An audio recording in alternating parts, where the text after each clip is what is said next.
जब हम मूसा के बारे में सुनते हैं, निर्गमन 4 उसके 10 से 12 में लिखा है, मूसा ने यहोवा से कहा, प्रभु मैं बोलने में निपुण नहीं हूं, ना पहले था ना जब से तू अपने दास से बातें करने लगा, मैं तो मुंह और जीभ का भद्दा हूं। यहोवा ने उससे कहा, मनुष्य का मुंह किसने बनाया है, और मनुष्य को गूंगा बहरा देखने वाला अंधा और मुझ यहोवा को छोड़ और कौन बनाता है। देख मैं तेरे मुख के संग होकर जो तुझे कहना होगा तुझे सिखलाता जाऊंगा। निर्गमन 3:10 में लिखा, इसलिए आ मैं तुझे फिरौन के पास भेजता हूं कि तू मेरी इजरायली प्रजा को मिस्र से निकाल ले आए। और वचन क्या कहता है कि मूसा जब पैदा हुआ तो उसकी मां ने उसे नदी में छोड़ दिया, क्योंकि आज्ञा थी कि उसको मार दिया जाएगा। नदी में से रानी ने निकाल लिया और उसको अपना बेटा करके पाला। और मूसा जब बड़ा हुआ तो परमेश्वर का बेटा इब्री होने के बावजूद वो मिस्र के घराने का राजकुमार करके पाला गया। जब बड़ा हुआ तो उसको समझ आई कि मैं इब्री हूं और मुझे परमेश्वर ने चुना है अपने भाइयों का न्याय करने के लिए। एक व्यक्ति को मर्डर हो गया उसके हाथ से, उसको वहां से भागना पड़ा और 40 साल वो मिधान देश में परदेसी होकर रहा।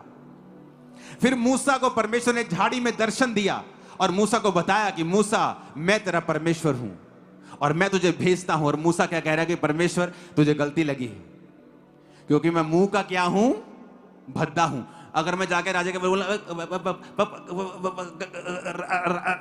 सारे कहेंगे जा चुप कर, तो परमेश्वर तेरे को गलती लग गई है। तू अच्छे वक्ता को ढूंढ जो राजा से जाके बात कर सके कि राजा मैं आया हूं, मैं अच्छे व्यक्ति को चुन जो अच्छी तरह बोलता हो, प्रभावशाली हो। मैं ऐसे करूंगा तो मेरी बेइज्जती हो जाएगी।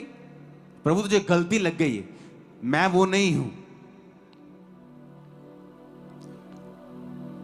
यहोवा ने कहा मैं तुझे फिरौन के सामने भेजता हूं। फिरौन कोई आम व्यक्ति नहीं था, मिस्र का राजा था। उस समय उस दुनिया में सिर्फ 2 या 3 किंगडम थे जो पूरी दुनिया के ऊपर राज करते थे। सिर्फ 2 किंगडम पावरफुल थे। मिस्र के राजा के सामने बकवास करने का मतलब था कि मौत को न्योता देना। वो कोई लोकतंत्र नहीं था, वो राजा के नीचे था, शासन था। राजा का अगर मूड खराब हो तो जान जा सकती थी। वो राजा के सामने परमेश्वर ने उसको भेजा, परमेश्वर ने कहा जा, और परमेश्वर ने उसके मुंह को चंगा नहीं किया। परमेश्वर ने नहीं कहा मूसा ये ले मैं तेरे मुंह को छूता हूं, अब जा तेरा मुंह ठीक हो गया, तेरी जुबान ठीक हो गई है। उसने अपने भाई को मांग लिया कि मुझे कोई भाई दे दे कि वो मेरी ओर से बात करे। परमेश्वर इस बात में सहमत नहीं था, लेकिन उसने फिर भी दे दिया कि ठीक है तू कहता है तो।